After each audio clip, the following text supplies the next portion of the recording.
Allez, votre télématin continue avec une actualité concernant les énergies renouvelables. On en parle beaucoup en ce moment. Elles sont aujourd'hui devenues une réalité. De nombreux industriels se penchent sur ce genre de technologie.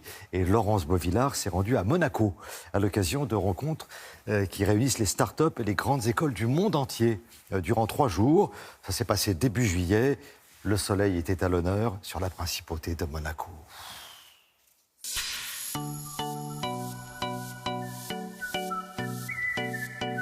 La principauté de Monaco a décidé de devenir un plateau international pour inventer la propulsion du futur. Et durant 3 jours, c'est le port de plaisance qui se transforme en véritable laboratoire. Sur mer, mais aussi sur terre, un véritable défi. Pendant 3 jours, on a relevé le défi d'avoir 0 émission. Alors 0 émission sur le plan d'eau, c'est-à-dire du bout du quai jusque-là. C'est-à-dire que même la nourriture, on l'a fait avec des fours solaires. On recharge les téléphones en pédalant. Et puis sur l'eau, il n'y a pas de bateau avec une émission de CO2.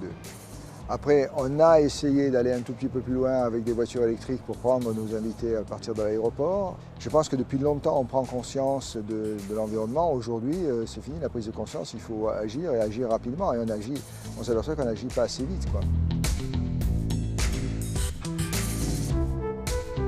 C'est un moteur de bateau sans hélice qui utilise une membrane qui ondule comme une nageoire de poisson et qui permet 30% d'économie d'énergie. La membrane est ici en forme de disque, composée d'une bobine et d'un aimant qui vient vibrer comme ceci. Le fluide se fait aspirer de la périphérie et ressort au centre.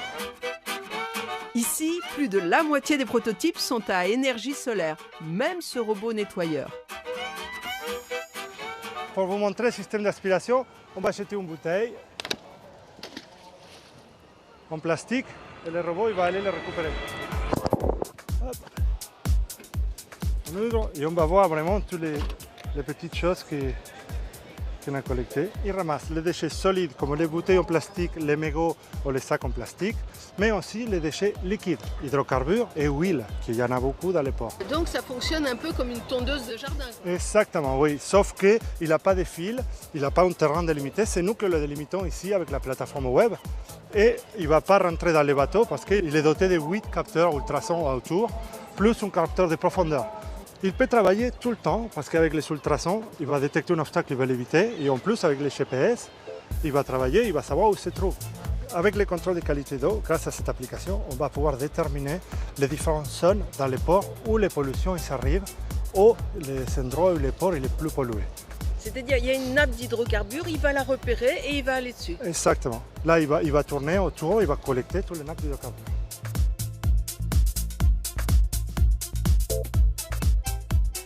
Tous les prototypes qui sont ici présents au Yachting Club de Monaco ont des moteurs à énergie soit solaire, soit grâce à des batteries nouvelle génération ou grâce à des moteurs à propulsion à hydrogène comme ce modèle présenté par les élèves des arts et métiers.